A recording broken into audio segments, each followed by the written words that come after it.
JD.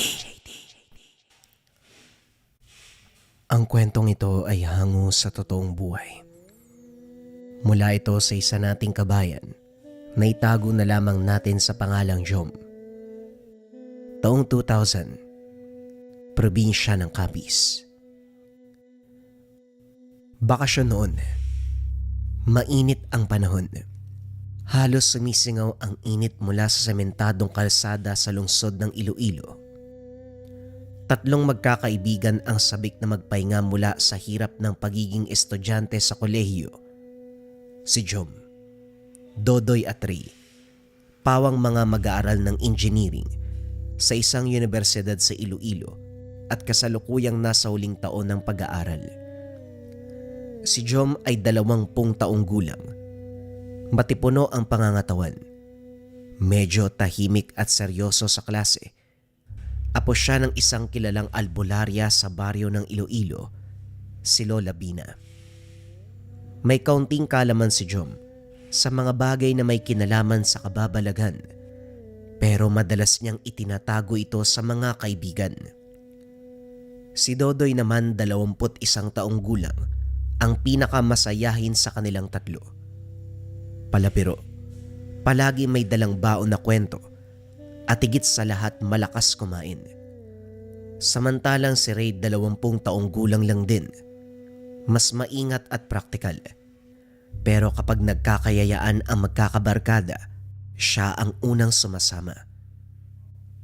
Pagod na sila sa sunod-sunod na pagsusulit, proyekto at walang katapusang gawain sa eskwela. Kaya naman habang kumakain sila ng tanghalian sa kantin, lumabas ang ideya ng isang maikling bakasyon. Mga pre, grabe yung taon na to ah. Walang katapusang pagsusulit. May mga proyekto pa. Sobrang nakakapagod din pala maging estudyante ng engineering. Wika ni Jom. Tiis lang mga pare, konti na lang. Matatapos na tayo sa susunod na taon. Wika ni Dodoy. Oo nga pero teka. Malapit na rin ang bakasyon natin ah. Ano, maglalakwatsa ba tayo? Punta kaya tayo sa Capiz. Maganda daw yung dagat dun ah. May mga masasarap at malalaking talaba. Wika ni Ray. Habang nag-uusap ang tatlo, may isang kaklase ang tahimik na nakikinig. Si Tiboy. Nasa 20 taong gulang din nung mga panong yun. Bagong lipat siya sa paaralan. Simula nang pumasok, hindi ito nakikisalamuha sa iba. Madalas mag-isa lamang, nakatungo at bihirang magsalita. Kung tanungin man ng grupo, iisa lang ang sagot at wala nang dagdag. Ngunit ngayong araw, para bang napilitan siya magsalita. Pasensya na ha. Pero narinig kong usapan nyo, taga-Capiz kasi ako eh. Baka gusto nyong puntahan yung sa amin. Nagulat ang tatlong magkaibigan.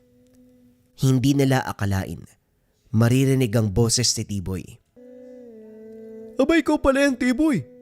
Ngayon ka lang nagsalita ng ganyan ah. Pero sakto pala. May lugar na tayong pwedeng puntahan at isa pa, may lokal tayo makakasama. Ano Tiboy? Ayos lang ba kung sa inyo kami tumuloy ng ilang araw? Para sana masulit yung bakasyon.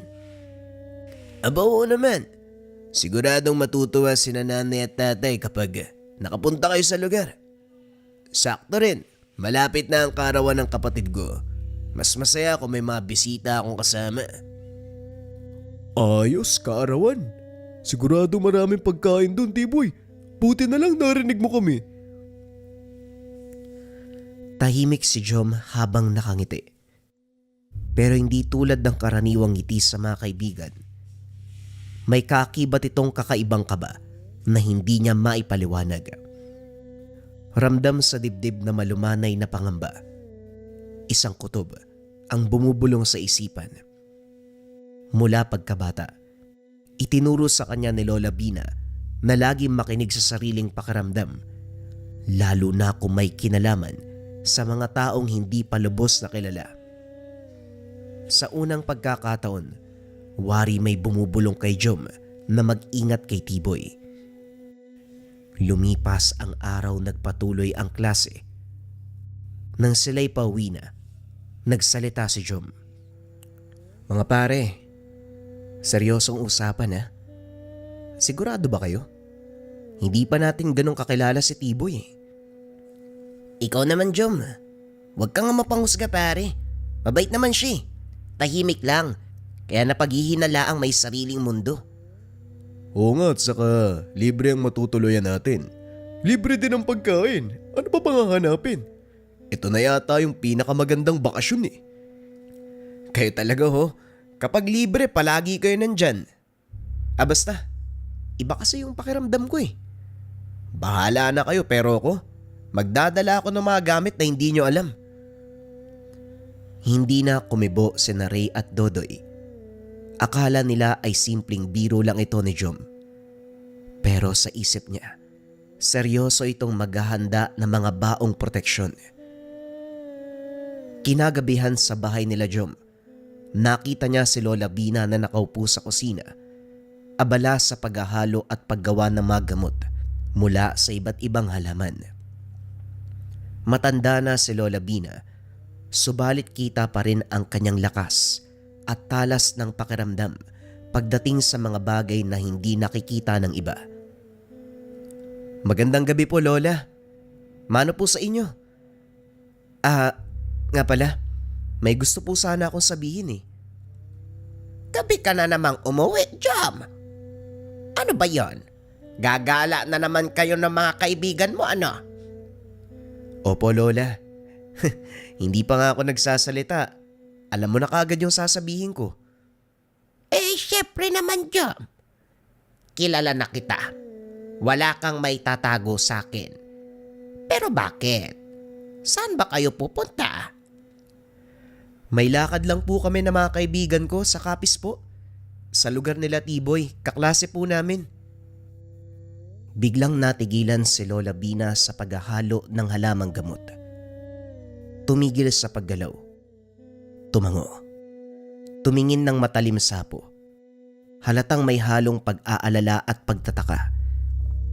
Capiz. Makinig ka, Jom. Kapag tumuloy kayo, dalhin mo ang mga ito. Iba't ibang uri ng gamit pero ang langis na ito may dasal na nakapaloob. At itong kalamansi, ilagay mo sa bulsa ng salawal mo. Si Lola naman, ang dami niya no. Nakakaya sa mga kasama ko baka pagtawanan ako nila Dodoy at Ray. Huwag kang magpatawa, proteksyon yan. Tandaan mo, Apo, hindi lahat ng kausap mo ay siyang talagang nakikita mo. Ang mga aswang, hindi palaging lumilipad na halimaw sa gabi. Minsan, nakikisalo, nakikikain, nakikihalubilo. Ngunit ang dugo nila ay iba. Ang hangarin ay palaging masama. Natahimik si Jom. Ramdam ang bigat ng boses ni Lola Bina. Pero Lola, paano ko malalaman kung may daya ang pagkain? Ano bang tawag dun? Sa bulag? Kinuha ni Lola ang isa sa mga kalamansi at pinisil. Pinatak ang katas sa isang maliit na peraso ng tuyong karne na nasa mesa. Tignan mong mabuti, ganito yan. Kapag ang pagkain ay galing sa masamang nilalang, lalabas ang tunay nitong anyo sa oras na mapatakan ng katas ng kalamansi. Maaring magkulay itim. Umalingasaw ang mabahong amoy. Doon mo malalaman kung ligtas ba o hindi. Huminga ng malalim si Jom. Kinuha ang mga gamit. O sige po Lola, dadalhin ko po ang lahat ng yan. Pero sana naman, walang masamang mangyari sa amin doon. Hinawakan ni Lola Bina ang kamay ng apo. Tumingin sa mga mata. Apo, makinig kang maigi. Hindi ko sinasabing huwag kang magtiwala, pero palagi mong papakinggan ang kutob mo. Huwag basta-bastang tatanggap ng pagkain at inumin, lalo na kung hindi mo kilala ang nagbigay. Higit sa lahat, huwag mong kakalimutan na may mga nilalang na nagtatago sa anyong tao. Pagsapit ng gabi, hindi kagad nakatulog si Jom. Nakaiga siya sa kwarto at nakatitig sa kisame. Naririnig ang mga kuliglig at huni ng palakas sa labas. Subalit mas malakas ang pintig ng kanyang dibdib. Sa isip niya, paulit-ulit ang babala ng kanyang lola na ang mga aswang hindi kaagad nakikilala hanggat hindi sila karap sa dilim. Ngunit sa kabilang banda, sabik din siya makasama ang mga kaibigan sa isang bakasyon. Matagal na rin mula nang sila ay nakapamasyal. Kinabukasan maaga silang nagkita sa harap ng universidad. May mga dalang backpack, may baon at punong-puno ng kasabikan. Dumating si Tiboy at may suot na simpleng kamiseta. Dala ang maliit na supot ng pasalubong para sa kapatid. Habang nasa bus, nag-usap sina Dodoy at Ray. Si Jom naman ay nakatingin sa bintana. Sinusulyapan ang asul na langit at malawak na palayan na dinadaanan. May kaba sa dibdib na hindi niya masabi. Pagdating sa bayan, sumakay sila ng tricycle papunta sa baryo nila Tiboy. Mga iyo, saan ba kayo tutungo? Sa amin ho, dun sa kabilang baryo malapit sa dagat. Malayo sa Kabiasnan. Biglang natahimik ang driver. Animoy may naalala na hindi dapat pang banggitin. Dahan-dahang kumunot ang noo. Bagyang yumuko. Marahan siyang lumapit kay Jom. Bumulong. Nako iyo, mukhang malayo yun Mag-iingat kayo Ang sabi, maraming kwento sa lugar na yun May mga pamilya ng aswang na naninirahan. Napayuko si Jom. Hindi niya binanggit kahit kanino ang narinig. Subalit lalo siyang kinabahan. Pagdating sa bandang unahan, doon na lang sila binaba ng driver. Hindi na ito naglakas ng loob na tumungo pa sa mismong baryo nila Tiboy. Marahil dahil sa kaba o ayaw din na mapalapit sa lugar na yun. Bago tuluyang bumaba, pinaalalahanan uli sila ng driver na mag-ingat. Pagbaba ng tricycle, huminto muna ang apat sa gilid ng kalsada. Malapit ng magdilim at ang paligid ay nagiging kulay kahel dahil sa paglubog ng araw. Ang hangin ay malamig, may kakaibang bigat. Wari may halong amoy na hindi mawari ni Jom. Mula roon ay naglakad sila sa makitid na daan. Patagilid sa pagitan ng mga simpleng bahay na may agwat sa bawat isa. May maliliit na bakuran. Ang tunog ng mga alon ay marahang umaalingaw-ngaw sa hindi kalayuan. Kasabay ng ihip ng hangin ay may dalang alat. Paminsan-minsan makakarinig ng huni ng mga ibon, ngunit parang may kakaibang tono. Tila sinusundan ang kanilang bawat hakbang. Habang papalapit sila sa baryo, lalong naramdaman ang katahimikan ng paligid. Animoy pinagmamasdan sila ng kung sino. Ay, salamat nakarating din. Ang haba ng biyahe, parang naluto ko sa init at alikabok. Oo nga, pero sulit naman. Tahimik sa lugar na to. Parang nasa ibang mundo ka. Tahimik si Jom. Ang mga mata ay palipat-lipat. Sa mga kawayan, sa mga bahay na yari sa pawid, at mga manok na nagtutukaan sa bakuran. Pagdating sa bahay nila Tiboy, sinalubong sila ng mga magulang nito at ng nakababatang kapatid na babae. Ang bahay nila ay simple ngunit kakaiba. Isang kubong nakatayo malapit sa dalampasigan. Sa harap nito, naroon ang malawak na bakuran. May mga gulay at ilang kahoy na nakatali. O anak, nandito na pala kayo. Pumasok na kayo ng mga kaibigan mo nang makapagpahinga. Mukhang pagod na pagod kayo sa biyahe Wika ni Nanay Ites. Mga iyo, huwag na kayo mahiya. Pasok na kayo dito, huwag kayo matakot. Hindi naman kami nangangain Wika ni Tatay Tarsing. Si tatay talaga. Huwag niyo pong takutin ang mga kaibigan ko. Natawa si Tatay Tarsing. Subalit kapansin-pansin ang matalim na tingin kay Jom na halos hindi nagsasalita. Pumasok sila sa bahay. Maliit lamang ito ngunit malinis. Ang mga gamit ay nakaayos ng mabuti. Sa dingding ay may nakasabit na mga lumang lambat at kahoy na sagwan. tanda ng pangingisda bilang kabuhayan ng pamilya. Habang lumalalim ang gabi, lalo nilang naririnig ang hampas ng mga alon na tila nakikipag-usap sa pandinig. Bandang 7:00 ng gabi, naghain si Nanay Ites ng hapunan. May nilagang baboy, adobong pusit na bagong huli, pritong isda na galing mismo sa dagat sa tapat ng bahay nila. Sa wakas, makakakain na rin tayo. Ang sarap ng mga ulam ah. Siguradong mabubusog ako dito. Ngunit si Jom, nakatitig lamang sa mga pagkain. Pasimpleng kinuha ang kalamansi mula sa bulsa. Piniga ang katas sa nilagang baboy, maging sa pusit at pritong isda. Walang nangyaring kakaiba, ligtas para kainin. Nakahinga siya ng maluwag at nagsimulang kumain. Pagkatapos ng hapunan, tumambay sila sa labas ng tahanan. Ang dagat ay kumikislap sa ilalim ng liwanag ng buwan at ang hangin ay malamig. Habang nag-uusap si Ray, Dodoy kasama si Tatay Narsing, lumapit si Tiboy kay Jom. Jom, nakita kita kanina. Pinigaan mo ng kalamansi yung ulam. Pasensya ka na pare ha. Bilin kasi ni Lola Bina eh. Alam mo naman, yung mga kwento tungkol dito sa baryo mo. Naiintindihan kita pare. Pero tandaan mo, hindi lahat ng taga rito ay masama. Kinabukasan maaga silang nagising upang mamasyal. Ang sikat ng araw ay bagyang naglalaro sa ibabaw ng dagat, habang ang hangin mula sa tabing dagat ay malamig at may halong alat. Habang naglalakad sa makitid na daan papuntang plaza, nadaanan nila ang isang karinderya, dinadagsa ng mga tao.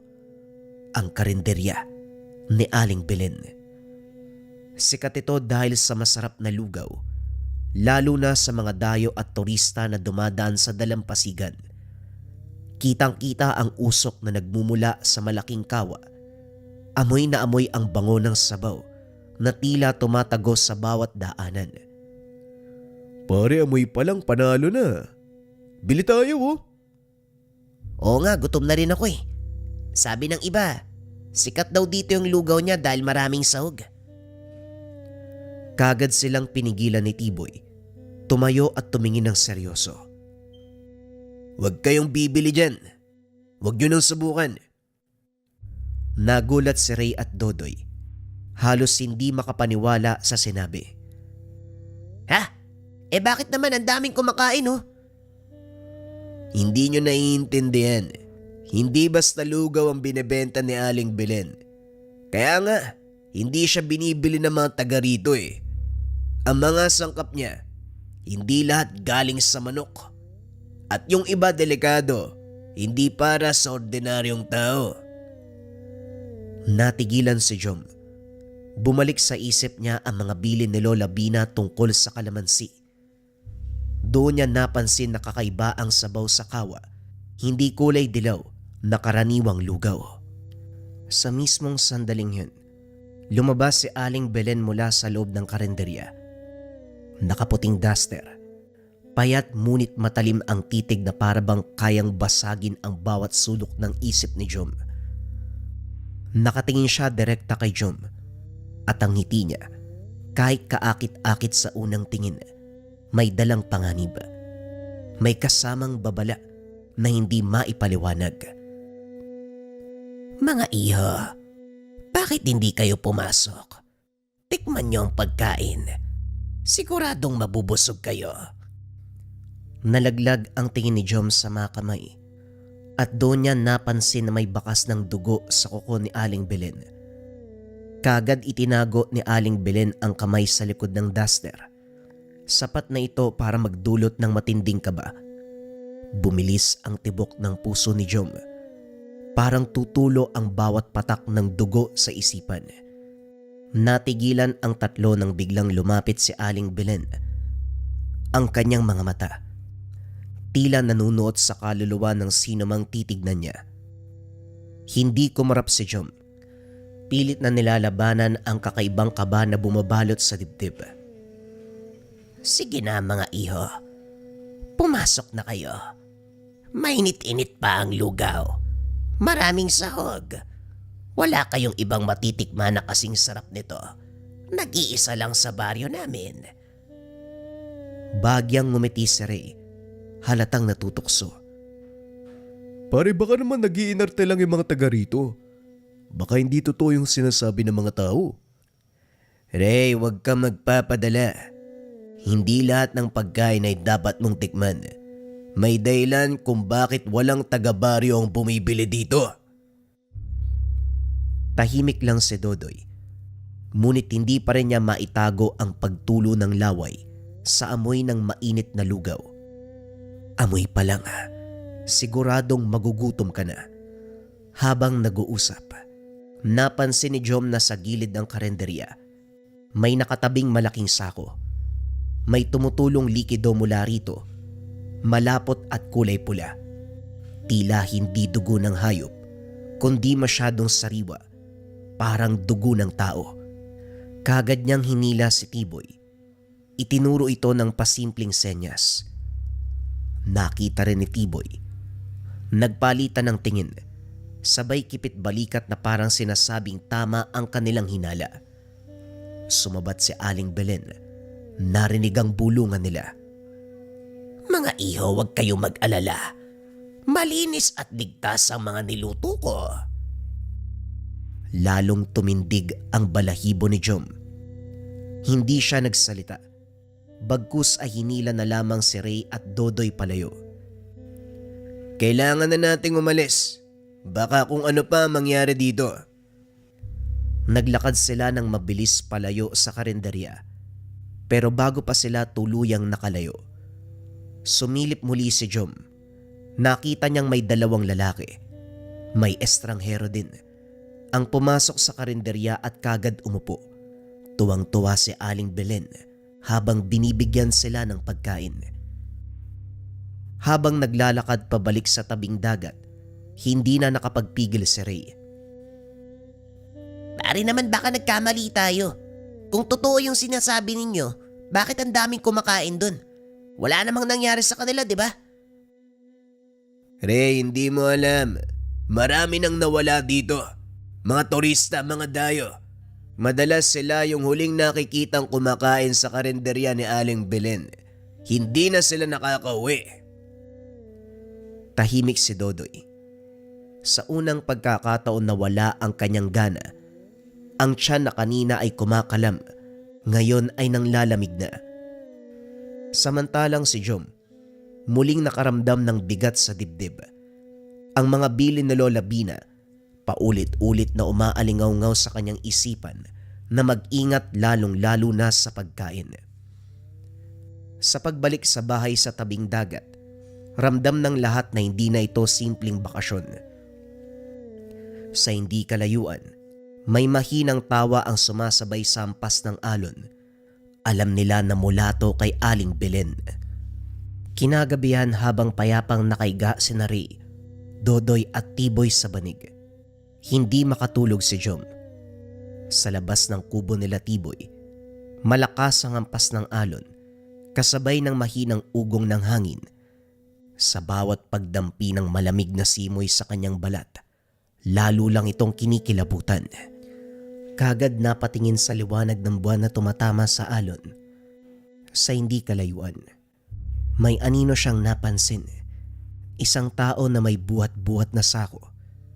Dumaan ito sa gilid ng dagat, papunta sa direksyon ng baryo.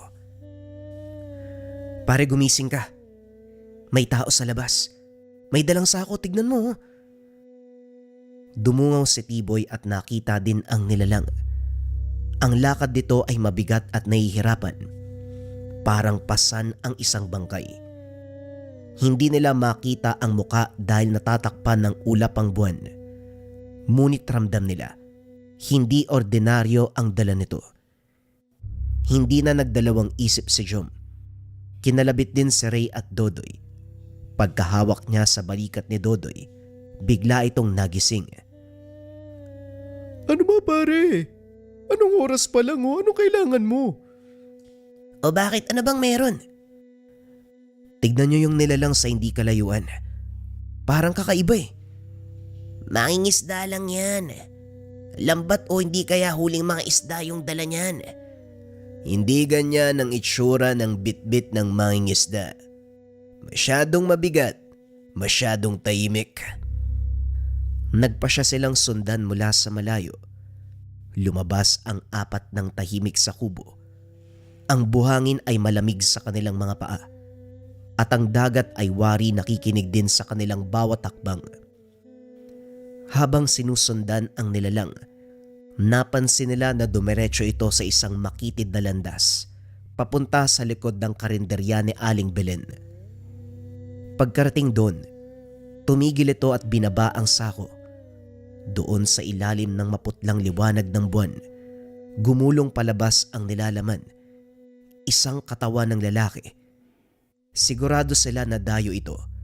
Mahahalata sa suot na hindi pangkaraniwan. Maputla. May malalaking hiwa sa braso. Napatakip ng bibig si Dodoy. Muntik nang mapasigaw si Ray. Bagamat matapang ay napaatras din. Anak nang, totoo nga ang sinabi mo, Tiboy. Hindi sila nakagalaw nang biglang lumabas si Aling Belen mula sa likod ng karinderya. Nakasuot siya ng puting duster. Ang buhok ay nakalugay. Ang mga kuko ay mahaba. May bahid pa ng sariwang dugo. Yumuko ito. Nilapit ang kamay at inilubog sa sugat ng biktima. Doon nila nakita, sinubo ni Aling Belen ang sariwang dugo. Parang sabaw na matagal niya nang inaantay. Pagkatapos ay tumingin siya sa paligid na parang may inaamoy. May matang naninilip. Kagad napayoko ang 4 at nagtago sa likod ng kawayan. Nanginginig na ang tuhod ni Dodoy. Pare, umuwi na tayo. Baka mamaya tayo yung isunod yan eh. Ngunit bago pa sila makalis, nakarinig sila ng mahinang tawa. Isang malamig na tawang dumiretso sa kanilang pandinig kahit walang gumagalaw sa paligid. At doon nila naisip, hindi ordinaryong tao si Aling Belen. Mabilis na kumabog ang dibdib ng 3 habang nakasilip sa likod ng mga kawayan. Si Jom, bagamat sanay sa bilin ni Lola Bina, hindi pa rin handa sa nasaksihan. Isang matandang babae na katulad ng isang halimaw kung kumilos, walang pakundangan kung sumipsip ng dugo ng tao. Muling yumuko si Aling Belen sa katawan ng kawawang turista. Subalit maya-maya ay tumigil siya. Itinaas ang ulo. Sininghot ang hangin at ngumisi. Alam ko, may mga buhay talaga na malapit, sariwa, matamis. Nariyan lang sila. Bigla siyang lumingon sa direksyon na pinagtataguan nila Jom. Madilim ang paligid. Kahit maliwanag ang buwan, wari tinakpan ng alapaap ang kalangitan. Pare, alam niya. Alam niyang nandito tayo. Hinila sila ni Tiboy. Dahan-dahang umatras. Sinubukang hindi lumikha ng ingay. Ngunit sa isang maling hakbang ni Dudoy, nadurog ang tuyong kawayan sa ilalim ng kanyang paa. Tumigil si Aling Belen sa ginagawa. Tumawa ito ng malakas at mahaba.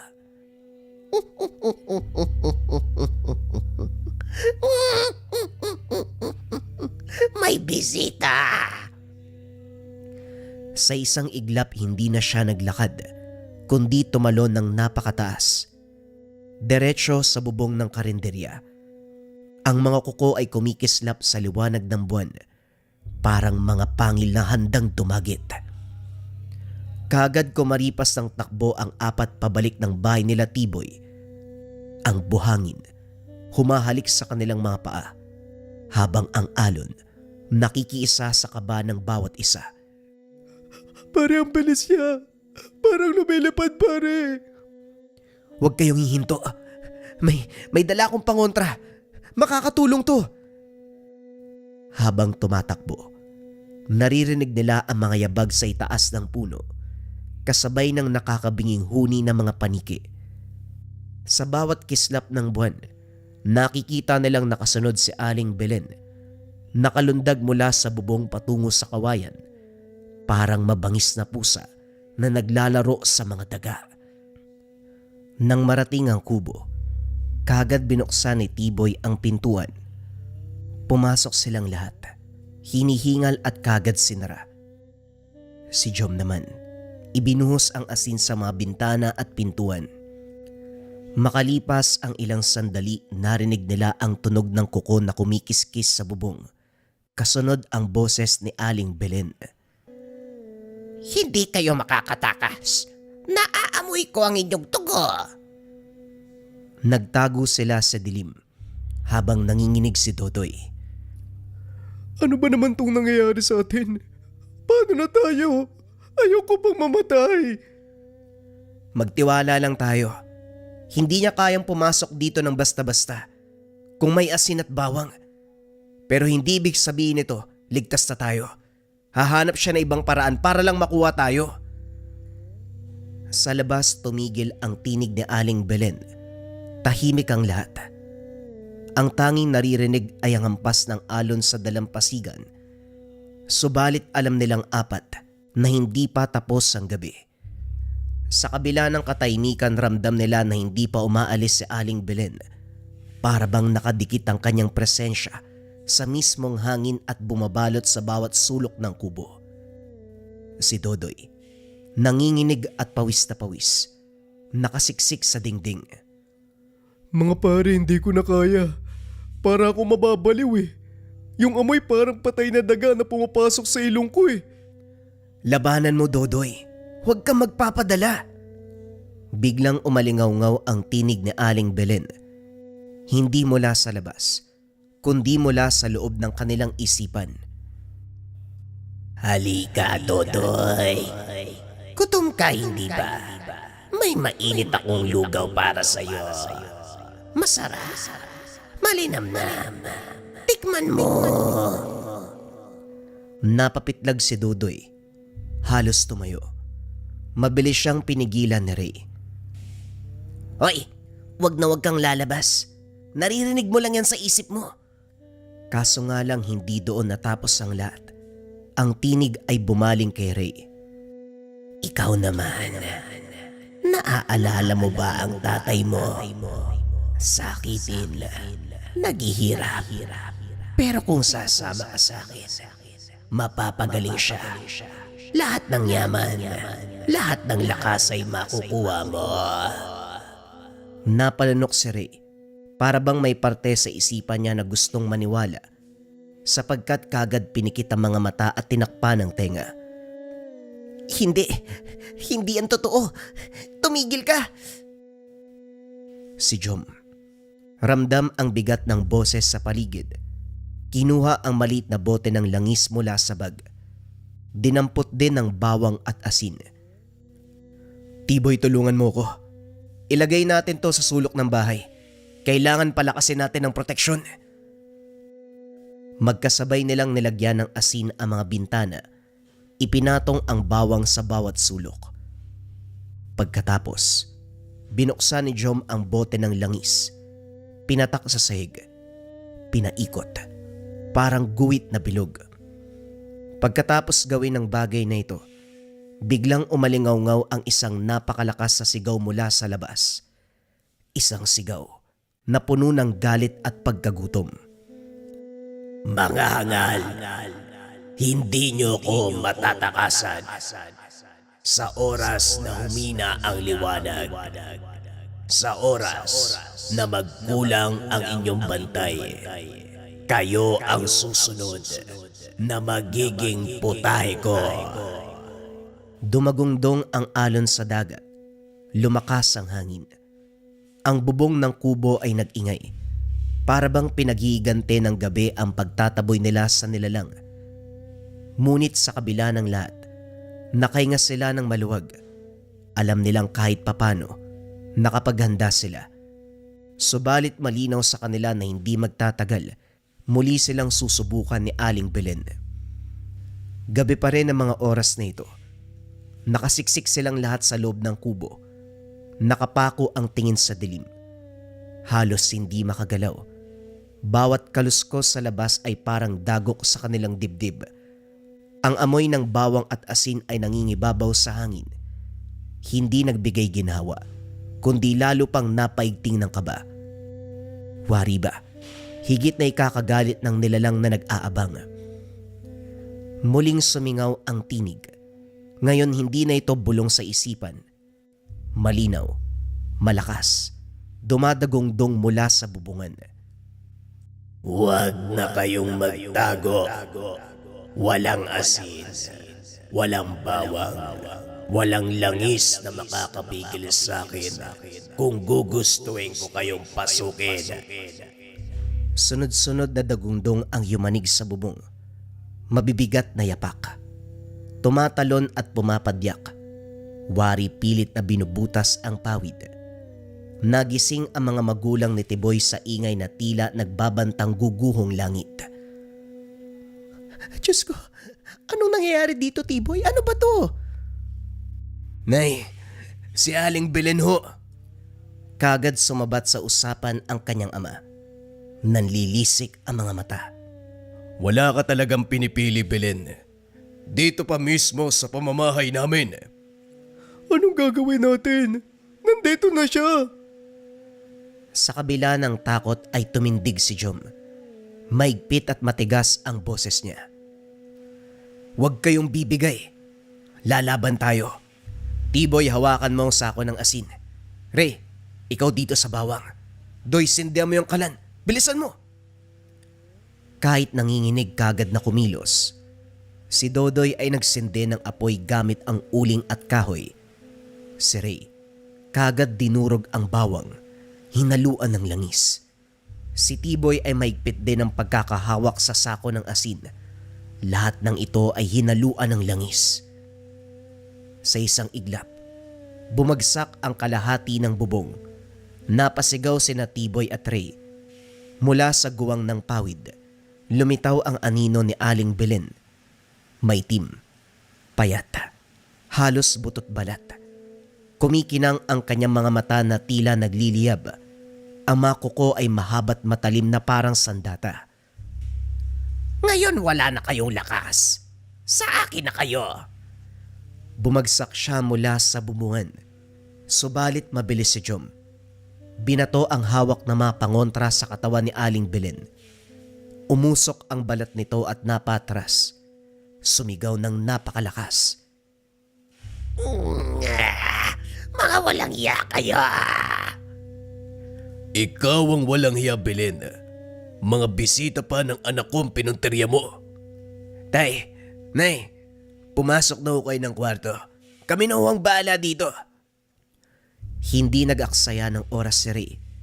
Hinagisan niya ng dinurog na bawang na may halong pangontrang langis ang muka ng nilalang. Muling umangil si Aling Belen. Tinakpan ng kanyang muka. Ngunit sa halip na umatras, lalo siyang nanggalaite. Hindi nyo alam. Hindi nyo alam ang ginagawa nyo. Sa isang iglap hinawi niya ang mesa. Halos tamaan si Dodoy na kaagad na umatras. Mabilis namang kumilos si Tiboy. Binuhos ang kalating sako ng asin sa sahig. Isang pader na hadlang sa halimaw. Kasunod nito, isinaboy niya rin ang langis na pangontra. Nang dumikit ang paa ni Aling Belen sa asin, para siyang nakuryente, napaigtad, napatras. Subalit hindi tuluyang lumisan. Dumungaw siya sa kanila. Ang mga mata ay nag-aalab sa puot at gutom. Makakatakas kayo ngayong gabi. Pero hindi nyo ako matatagalan. Sa susunod na buwan, sa susunod na gabi, sa susunod na mga araw, maaamoy ko pa rin kayo. Lagi niyong tatandaan yan. Sa isang iglap tumalon siya palabas ng bintana. Tumakbo papunta sa kadiliman. Naglaho siya doon sa lugar. Naiwan ang apat at hingal na hingal, pawisan at nanginginig. Sapagkat alam nila na hindi pa tapos ang lahat. Pagkatapos ng malupit na sagupan, naupo ang 4 sa buhanginan malapit sa kubo nila Tiboy. Ang mga alon ay patuloy na humahampas sa mga paa. Dahan-dahang hinila ang buhangin at ang malamig na hangin ay nagbubunyi sa kaunting tagumpay. Halos ramdam ang bawat hampas ng dagat sa mga balat at sa bawat hininga, ramdam nito ang bigat ng kaganapan.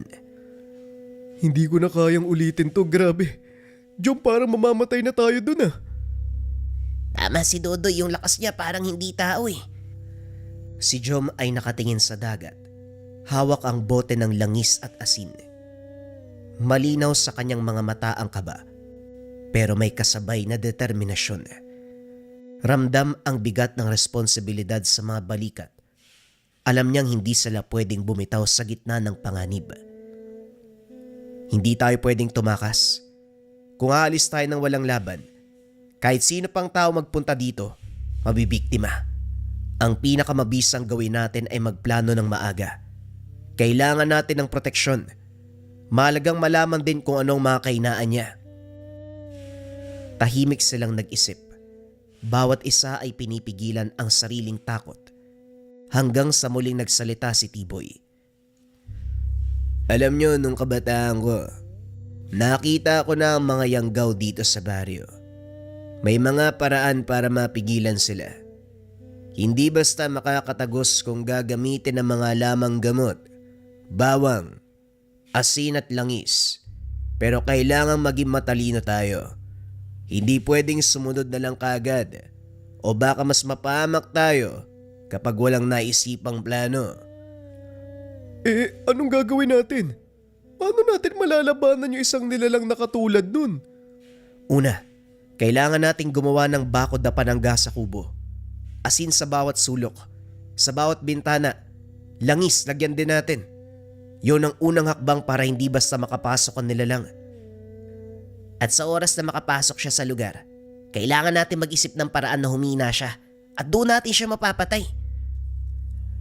Tahimik na nagplano ang 4. Sa bawat hakbang ramdam nila ang bigat ng responsibilidad na nakasalalay sa kanilang mga kamay. Hindi na lang ito simpleng bakasyon. Ito ay laban para sa buhay, laban para sa kinabukasan, at laban para sa mga susunod pang araw sa baryo. Kailangan din nating obserbahan siya, bawat kilos niya, bawat galaw at pag-uugali. Dito natin matutuklasan kung paano maiiwasan o mapipigilan si Aling Belen. Mga pare, sana hindi tayo mamatay dito. Bagaman sa kabila ng takot, may maliwanag na katotohanan. Nagkakaisa sila. Sa unang pagkakataon, ramdam nilang hindi lang basta takot ang bumabalot sa bawat isa. May lakas din. Lakas ng loob, determinasyon at tiwala sa isa't isa. Ang buwan ay patuloy na sumisilip sa dalampasigan.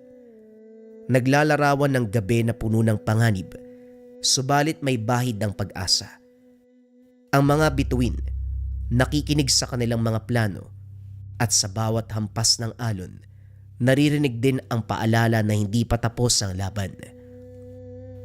Alam ko na, sa bukang liwayway, sisimulan natin ang susunod na hakbang. At sa oras na handa na tayo, himayin natin ang lihim niya at tatalunin siya. Sa malayong karinderya, naramdaman ni Aling Belen ang kislap ng liwanag mula sa baybayin. Alam niyang may nagbabantay sa kanya. May nakamasid sa dilim. At sa gabing yun, nagpasya siyang mag-intay, tahimik at maingat. Sumapit ang bukang liwayway. Ang 4 na magkakaibigan ay nakatayo sa gilid ng kubo. Bawat isa ay may hawak na armas. Sari-sariling paraan. Asin, bawang, lahat sila ay merong langis. Maliliit na kahoy na patusok ang dulo upang ipangdepensa. Ito na ang oras. Kailangan natin maging matalino at mabilis. Hindi lang lakas ang labanan dito. Kailangan din ng utak at puso. Handa na ako. Basta magkasama tayo, kaya natin to. Bigla nilang naramdaman ang malamig na simoy ng hangin. Sa isang iglap, lumitaw sa tabing dagat si Aling Belen. Ang mga kuko ay kumikislap sa talim. Ang mata ay nagliliyab sa galit at gutom. Hindi nyo maiiwasan ang kamatayan na dala ko. Tumalon siya patungo sa kubo. Mabilis na parang kidlat. Ngunit handa ang apat sa mga mangyayari. Si Jom ang unang kumilos. Ibinuhos ang asin sa harapan sa mga oras na lumapit ang nilalang. Napahinto si Aling Belen. Sumiklab ang kanyang balat dahil sa asin na may halong langis. Bagaman hindi siya sumusuko, tumatalon. Pinapakain ang kanyang galit sa paligid. Sige na, Ray. Sabuyan mo na. Kagad binato ni Ray ang dinurog na bawang na may langis. Tumigil si Aling Belen at napasigaw. Muli ring umatras at nagpakawala ng matalim na angil. Para bang nakakapagbuga ng lamig sa buong baybayin. Si Tiboy, matapang, humakbang sa gilid at hinagis ang langis sa buhanginan sa direksyon ng nilalang. Napalayo si Aling Belen ng kaunti. Ngayon na, magsama-sama tayo. Walang maghihiwalay. Tumutok sila sa bawat hakbang niya, gamit ang kombinasyon ng mga pangontra. Sa bawat pagtama ay napapahina si Aling Belen. Sa bawat patak ng langis na sinusundan ng apoy mula sa maliit na kahoy, lalo siyang natatakot at napipigilan. Sa huling sandali, sumigaw si Jom. Hindi ka makakatakas, Aling Belen. Dito ka na mamamatay. Pinagsabay-sabay ang bawat pag-atake. Napilitang umatras palayo sa apat si Aling Belen. Bawat hakbang niya, sinusundan ng kombinasyon ng pangontra. Sa wakas, nakahinga ng maluwag ang magkakaibigan nang mawala si Aling Belen sa dilim. Narinig na lang nila ang napakalakas na angil na unti-unting humihina. Hindi ako makapaniwala. Nagawa natin. Oo, sabay-sabay tayo. Kung hindi tayo nagkaisa at nagtulungan, hindi natin siya matatalo. Ngayong alam nyo na, hindi lahat ng lihim ng baryo ay dapat binabalewala. Pero kung may pagkakaisa, kahit ang pinakamabangis na limaw, kaya nating pigilan. Huminga ng malalim si Jom habang nakatingin sa dagat. Ramdam niya ang lamig ng hangin. Ramdam din nila ang liwanag ng tagumpay. Tama nga si Lola Bina. Kailangan makinig palagi sa kutob, sapagkat yon ang unang babala ng ating damdamin. At higit sa lahat, kailangan natin ng tapang, pagkakaibigang magtutulak sa atin na manatiling buo hanggang sa huli. Sa tabing dagat, habang unti-unting sumisikat ang araw, nagpasya silang manatili pa sa baryo upang magpagaling, magpahinga, magnilay sa lahat ng pinagdaanan. Ang mga hampas ng alon ay tila nagpapaalala na ang kanilang sinapit hindi basta bakasyon lamang. Ito ay naging isang maigpit na laban sa pagitan ng buhay at kamatayan. At ngayon, sa kabila ng sugat at takot, hawak nila ang isang katotohanan. Sila ay nagtagumpay. Ang mga alon ay patuloy na humahampas sa buhangin, wari musika ng kalikasan na nagbubunyi sa kanilang katapangan. At sa dalampasigan, tahimik silang nagmasid sa unti-unting pagsilang ng liwanag. Isang panibagong simula, isang panibagong pag-asa na siyang gagabay sa susunod na hakbang. Dahil magmula rin ang araw na yon, hindi na nakita pa si Aling Belen. Ang kanyang kainan, hindi na muling natagpuan. Tuluyan na nagsara ang karenderya ng lugaw. Isang kainan na hindi ordinaryong potahe ang binibigay. Nailigtas ang mga dayo sa tapang at determinasyon na apat na magkakaibigan na nagbakasyon sa Capiz. Ang mga susunod na kwento, mga kabayan, ay marathon para hindi kayo mabitin. Huwag na nating patagalin pa, simulan na ang istorya. Ang kwentong ito ay hango sa totoong buhay.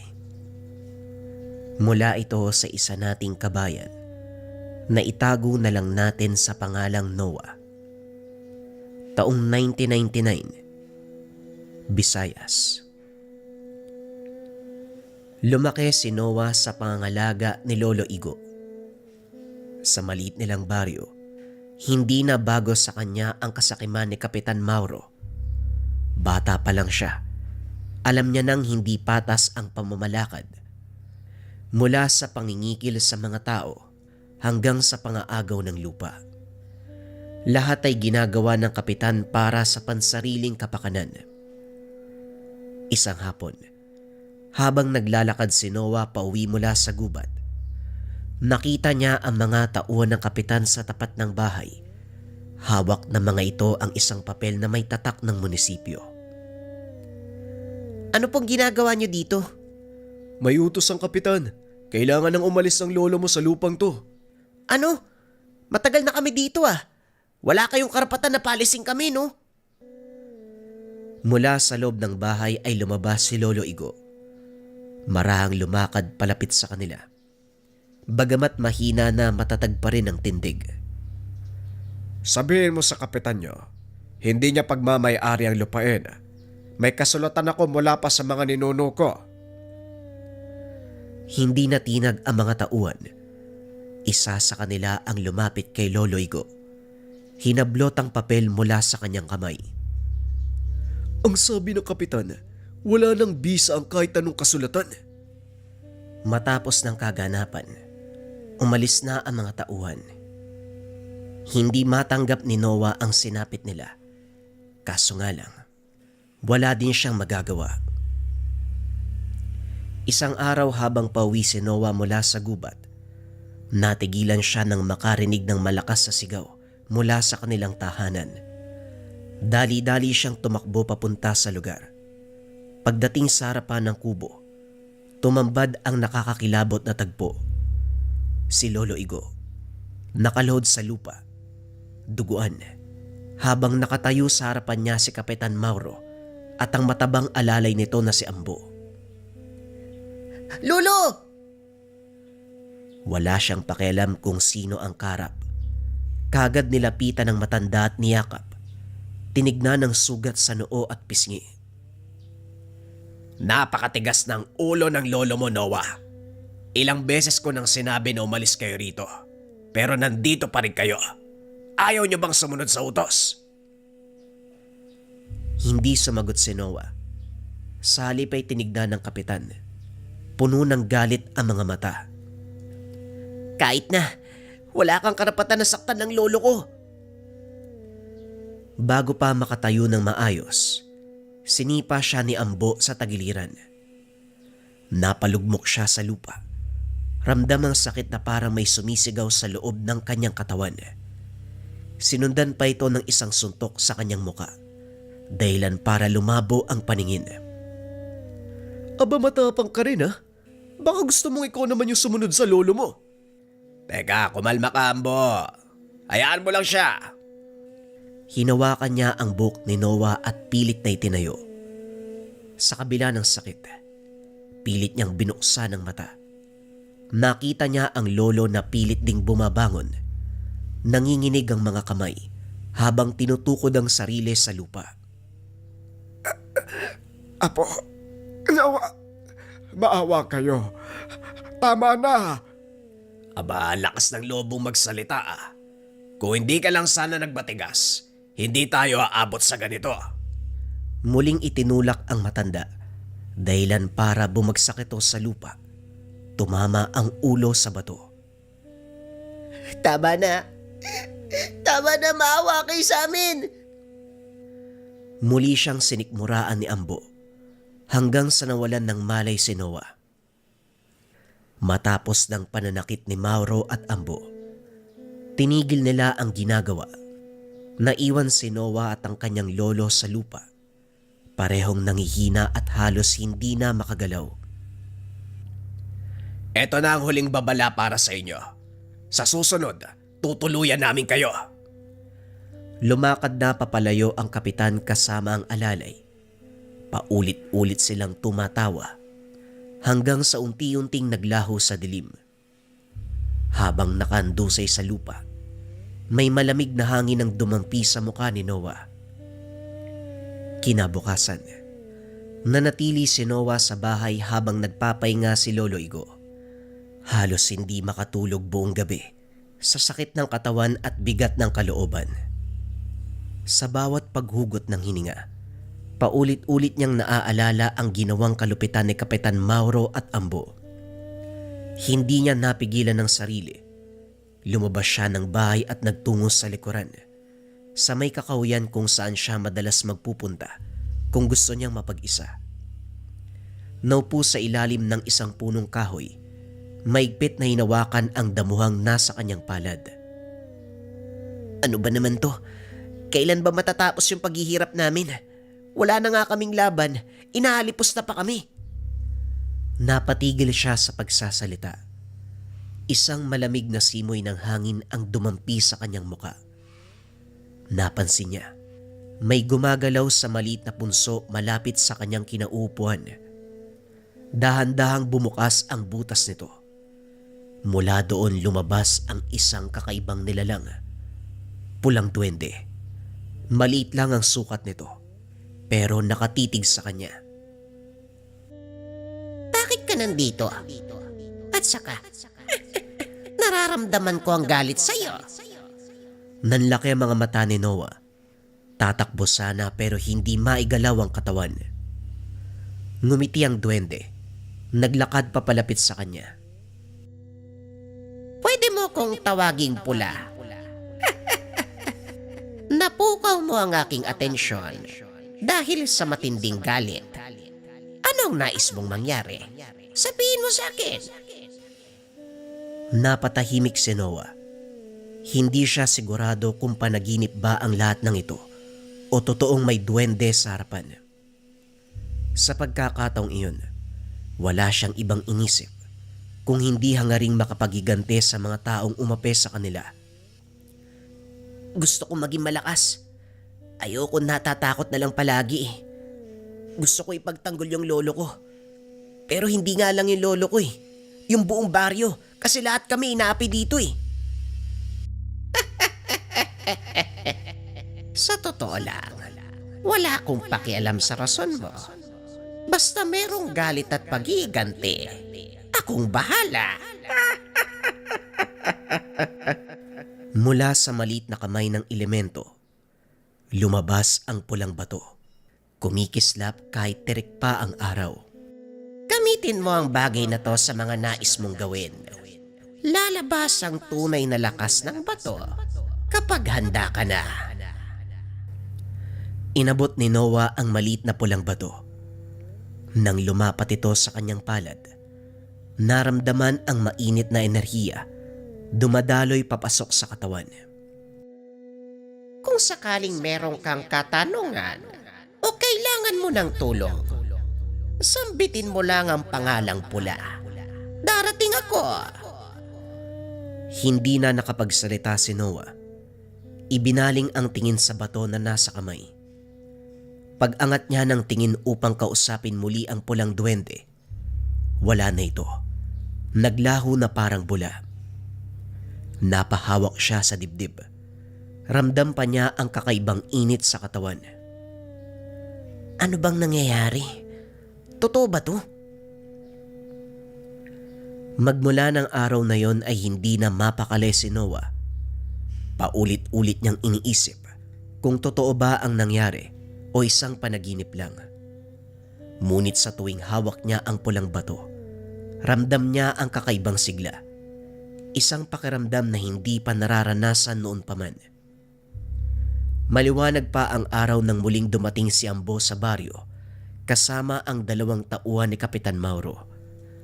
Nakita niya rin ang nakahandusay na matanda, si Manong Rene. Matandang namumuhay mag-isa matapos pumanaw ang pamilya. Nakasubsob sa alikabok, hawak ang tagiliran habang nanginginig sa sakit. Hindi mo ba narinig ang sinabi ng kapitan? Magbigay ka ng pera. Kapag hindi ka nakapagbigay, may parusa. Itinaas ni Ambo ang kahoy, handang ipagpatuloy ang pananakit sa matanda. Kaso nga lang bago pa ito bumagsak, isang kamay ang pumigil dito. Tama na. Wala na nga laban yung matanda tapos ginaganyan nyo pa. Aba, ayos ka rin ah. Nandito na naman tong batang nagmamatapang. Hindi ka ba nadala sa nangyari kahapon? Nanlilisik ang mata ni Noah. Maigpit ang pagkakahawak sa pamalo ni Ambo. Hindi na ako papayag kung patuloy niyong aalipinin ang mga tao dito. Tumawa lamang si Ambo. Hindi seneryoso ang sinabi ni Noah. O sige nga, sabihin mo sa akin, Ulupong. Anong magagawa mo? Isang malakas sa suntok ang pinakawalan ni Ambo sa sikmura ni Noah. Napatras ang bata. Halos mapalhod sa lupa sa sakit. Pinahid niya ang dugo sa labi. Lahat ng galit ay nagtipon-tipon sa kanyang dibdib. Walang katarungan. Ang kasakiman ng kapitan. Ang pananakit kay Lolo Igo. Lahat ng ito ay nagpatong-patong na. Dito niya naalala ang sinabi ng duwende. Sa pagitan ng kanyang hingal, pinikit ang kanyang mga mata.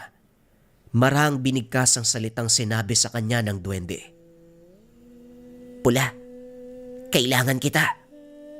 Lumitaw sa harapan ng pulang duwende. Siya lamang ang nakakakita dito. Kasabay niyan, nag-init ang binigay na pulang bato sa kanya. Kinuyom niya ito sa kanyang palad. Dumaloy ang isang matinding enerhiya sa kanyang katawan. Nagmulat siya ng mata. Pakiramdam niya ay napalitan ng lakas ang pagod. Ang maapdi na suntok, nawala na parang bula. Muling sumugod si Ambo. Nagbabalak na bigyan si Noah ng isa pang malakas na atake. Kaso nga lang sa pagkakataong ito ay mabilis na umilag si Noah. Sa isang galaw, agad niyang hinawakan ang bisig ni Ambo at hinila paharap. Sabay sipa ng napakalakas sa dibdib ng lalaki. Aba, talagang pinupuno mo ko ha? Muling sumugod si Ambo. Kaso nga lang sa bawat suntok na pinapakawalan, madaling naiiwasan ni Noah. Bumuelo ng atake ang bata. Malakas sa suntok ang binitawan at tumama sa panga ni Ambo. Nagpagulong-gulong si Ambo sa lupa. Napuno ng alikabok ang damit. Hindi na siya makatingin ng diretsyo kay Noah. Aray ko, ano bang nangyari? Sinubukan niyang bumangon. Lumitaw ang pulang duwende sa bandang tenga ni Noah. May binulong sa kanya. Tapusin mo na. Huwag mo na hayaang makabangon. Sige! Kusang gumalaw ang katawan ni Noah. Sa isang iglap ay lumapit siya kay Ambo. Maigpit na hinawakan ng kanyang balikat. Hindi alam ni Ambo kung bakit. Kaso nga lang bigla siyang nanghina. Hindi mo na kailangan bumalik dito. Kapag nakita kitang nananakit uli ng mga tao, alam mo na ang mangyayari sa'yo. Muling tinadyakan ni Noah ang tiyan ni Ambo. Napasigaw ito sa sakit. Tuluyang natumba sa lupa. Nang makita ng 2 tauhan ng sinapit ng kanilang kasama, dali-dali silang tumakbo palayo. Magbabanta pa sana si Ambo pero hindi na tinuloy. Tumakbo siya papalayo sa lugar. Gasgas ang katawan, duguan ang labi. Naiwan si Noah mag-isa. Hinihingal pero hindi nararamdaman ang sakit. Ang pulang duwende ay unti-unting nawala sa kanyang paningin. Pero patuloy niyang naririnig ang boses nito. Nagamit mo ang lakas. Sige lang, ipagpatuloy mo lang bata. Napatingin si Noah sa hawak na pulang bato. Patuloy na nagtataka kung totoo ba ang lahat ng naganap. Hindi niya alam kung anong mangyayari sa susunod. Pero sa unang pagkakataon, hindi na nakakaramdam ng takot. Matapos ang kaganapan, lalong nang galaiti sa galit sa Kapitan Mauro. Ang balitang natalo ng isang bata ang kanang kamay. Kumalat sa buong baryo ang balita. Isang bagay na hindi kailanman matatanggap ng kapitan. Ang maramdaman ng mga tao na merong magtatanggol sa kanya na may pag-asang lumaban. Hindi makakapayag ang kapitan na mawala ang takot sa kanyang nasasakupan. Kinabukasan, kasabay ng matinding sikat ng araw, sumugod si Kapitan Mauro sa baryo kasama ang 4 na tauhan. Dumiretso sila sa bahay ni Aling Marta, isang buntis na babae, asawa ng mangingisda na hindi nakabayad ng pangingikil. Sinipa ng kapitan ng tahanan dahilan upang mapasigaw si Aling Marta na noon ay nakahiga sa papag. Kapitan, ano pong kailangan niyo? Lumapit sa Kapitan Mauro habang may hawak na latigo. Pumasok ang lahat ng tauhan sa loob ng bahay. Sabihin mo sa akin, nasa nakasawa mo? Ay wala po, nasa laot, naghahanap ng huli. Malakas sa sampalang tumama sa mukha ni Aling Marta, dahilan para bumagsak siya sa sahig. Napahawak siya sa tiyan, nanginginig sa takot. Ilang beses ko bang sasabihin sa inyo, wala akong pakialam kung paano kayo nabubuhay. Ang gusto ko lang, yung pera, ibigay niyo sa akin. Nangingilid ang luha ni Aling Marta. Pilit na pinapaliwanag na wala silang pera, na wala pang nahuhuling isda ang asawa. Kaso nga lang hindi to pinakinggan ng kapitan. Hinila niya sa buhok si Aling Marta, dahilan para mapasigaw ito sa sakit. Bawa po kayo, nagtatalang tao po ako. Tumawa ng malakas si Kapitan Mauro. Sa pakiramdam niya, masarap pahirapan ang isang taong walang laban. Eh di mas lalo kitang pahihirapan para hindi na mabuhay ang anak mo. Muling pinalo ng kapitan ng latigo si Aling Maura. Paulit-ulit na sumisigaw si Aling Marta, nanghingi ng tulong sa mga tao. Kaso nga lang walang naglakas ng loob na sumaklolo. Lahat ng kapitbahay ay tahimik na nakasilip sa mga bintana, natatakot na madamay sa kaganapan. Matapos ang ilang minutong pananakit, itinulak ni Mauro si Aling Marta pabagsak sa sahig. Kapag hindi pa kayo nagbayad sa susunod, mas malala ang aabutin nyo. Walang nagawa si Aling Marta kung hindi umiyak habang pinapanood ang pag-alis ng mga tauhan ni Mauro. Pagsapit ng dilim, dumating si Noah sa baryo matapos manggaling sa agubatan. Bitbit niya ang ilang panggatong at isang supot ng prutas para kay Lolo Igo. Ngunit pagbalik niya ng tahanan, natigilan siya dahil bukas ang pintuan. Binilisan niya ang pagakbang. Lolo? Lolo? Walang sumasagot. Wala sa papag si Lolo Igo. Wala rin sa likod ng bahay. Nasaan ba to si Lolo? Lolo, nasaan ka ba? Ramdam niya ang kilabot sa buong lugar.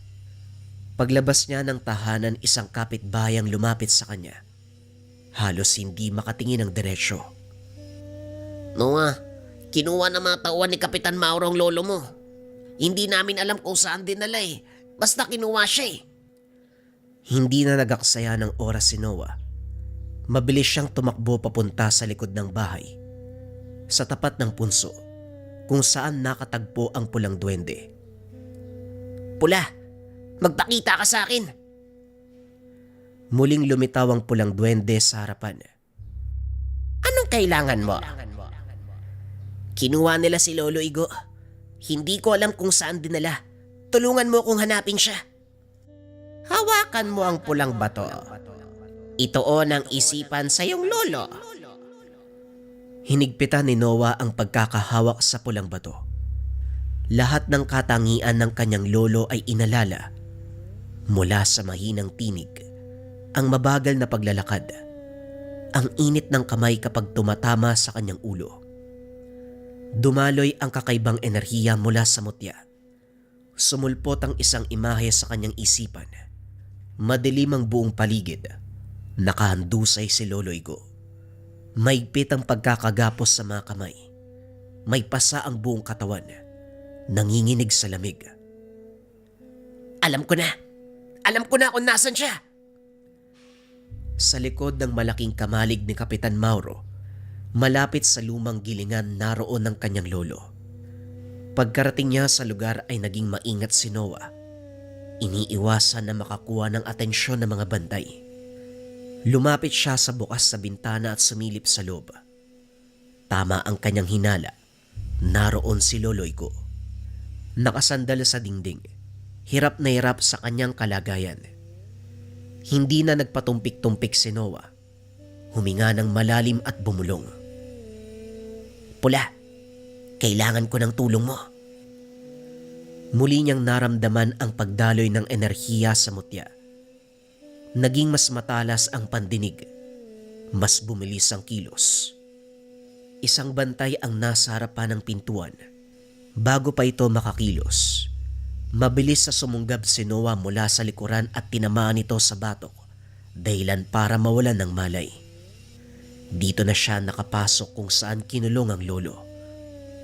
Dahan-dahang iminulat ni Lolo Igo ang mga mata. Nang makita ang apo, bagyang lumiwanag ang muka, pero halata ang pagod at sakit sa kanyang katawan. Noah! Tinanggal ang lubid sa mga kamay. Inalalayan upang makatayo. Lolo, lakasan niyo po yung loob niyo ha. Kailangan nating umalis dito. Bagamat nangihina, pilit niyang inipon ang natitirang lakas upang sumunod sa lolo. Maingat silang lumabas ng kamalig. Kaso nga lang bago pa sila makalayo, isang bantay ang nakakita sa kanila. Napatingin si Noah. Kaso nga lang wala siyang oras upang makipaglaban. Mas mahalaga ang kaligtasan ng lolo. Hindi mo siya kailangang akayin. Buhatin mo. Hindi ka rin nag-iisip. Hindi nagtagal narating nila ang tahanan. Kaagad inalalayan ni Noah ang lolo sa papag. Maingat niyang pinunasan ang mga sugat ng matanda. Habang ginagawa niya ito, pinagmamasdan siya ni Lolo Igo. Bagyang nakangiti kahit nangihina pa ang katawan.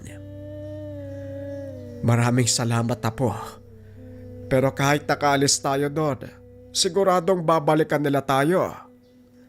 Huwag po kayo mag-alala, Lolo. Magagawan po natin yan ng paraan.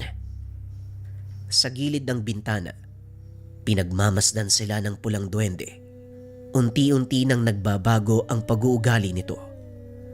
Kilala ang mga pulang duwende bilang tuso, masama, at puro sakit ang nais ipabatid. Makalipas ang ilang araw, kumalat sa buong baryo ang ginawa ni Kapitan Mauro at Ambo. Namuo ang galit sa taong bayan, kaso nga lang wala silang lakas ng loob upang lumaban. Matagal nang nakabaon sa kanilang puso't isipan ng takot, subalit hindi ito hadlang kay Noah. Hindi na siya ang dating bata na walang laban. Ngayong hawak niya ang pinagkaloob ng pulang duwende. Gagamitin niya ang katangian nito para tumulong sa iba. Sa gitna ng baryo muling nagpakita si Mauro at Ambo kasama ang maraming tauhan. Nakatayo sa harapan ng mga tao. Buong-buo ang kumpiyansa na sila ang pinakamakapangyarihan sa buong lugar. Walang sino man ang pwedeng tumaliwas. Kung may nagbabalak, lumapit kayo. Tignan natin kung hanggang saan ang tapang nyo. Naglakad si Noah papalapit sa kanila habang nakakuyom ang pulang mutya sa kanyang kamao. Natahimik ang lahat. Natatakot sa ginagawa ni Noah dahil lahat sila ay madadamay. Ikaw na naman. Aba, hindi porket nakachamba ka noon, magagawa mo uli. Marahang lumapit si Ambo at Mauro sa kanya. Pula, alam mo na ang gagawin. Mula sa paningin ni Noah, bumagal ang pagkilos ng mga kalaban. Alam na alam niya kung paanong kukontrahin ang mga ito. Iniwasan niya si Ambo bago pa tamaan ng kahoy sa muka. Sinipa niya ang tuhod ni Ambo, dahilan para bumagsak ito sa lupa. Kinuha niya ang hawak na pamalo. Ito ang ginamit upang hampasin ang batok ni Ambo. Humarap siya kay Mauro na hawak naman ng latigo. Paulit-ulit na hinahampas si Noah. Kaso nga lang, hindi tumatama ang kapitan. Madali niyang naiiwasan ng bawat palo hanggang sa buong puwersa niyang ibinato ang kahoy. Tumama ito sa ulo ni Mauro. Napatigil ang kapitan. Hindi siya makapaniwala sa nagaganap. Lahat ng tao ay natahimik. Ang mga kinakatakutan nila, duguan, nakahandusay sa lupa ang iba. Si Noah ay hinihingal man, ngunit matatag na nakatayo sa harapan ng lahat. Magsasalita pa sana ang kapitan, kaso nga lang natigilan nito. Tinitigan niya si Noah. Kitang-kita niya ang pulang duwende, nakatitig ng masama sa kanya. Pumapasok ang bawat salita sa kanyang isipan. Sa oras na bumalik kayo dito, papatayin kita at lahat ng mga kasama mo. Matapos ng kaganapang iyon, laking gulat ng buong baryo dahil biglang nagbago ang ugali ng kapitan. Naging patas, tinutulungan ang lahat ng nangangailangan sa isip ng buong baryo dahil ito sa kagagawan ni Noah. Ngunit sa paningin ni Noah, palagi niyang nakikita ang pulang duwende. Nasa balikat ni Mauro o Ambo. Nakabantay. At isang maling galaw lang ng dalawa, siguradong mapaparusahan sila. Ang pulang duwende na inuudyokan siya na gumawa ng masama. Manakit ng kapwa. Nagbago. Ito ang naging katuwang niya upang protektahan ang buong baryo. Tunay ngang ang isang mabuting puso ay kayang baguhin kahit ang pinakamasamang elemento, ang pinakamasamang nilalang, o kahit ang pinakamapanakit na kulay ng duwende, ang kulay pula. Ang kwentong ito ay hango sa totoong buhay.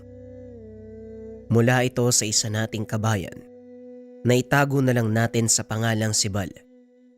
Taong 1985, Cotabato.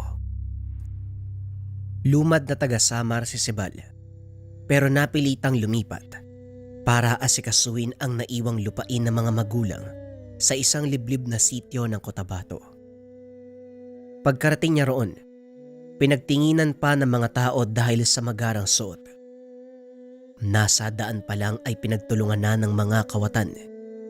Hinubaran, ninakaw ang lahat ng alahas pati na rin ang perang dala.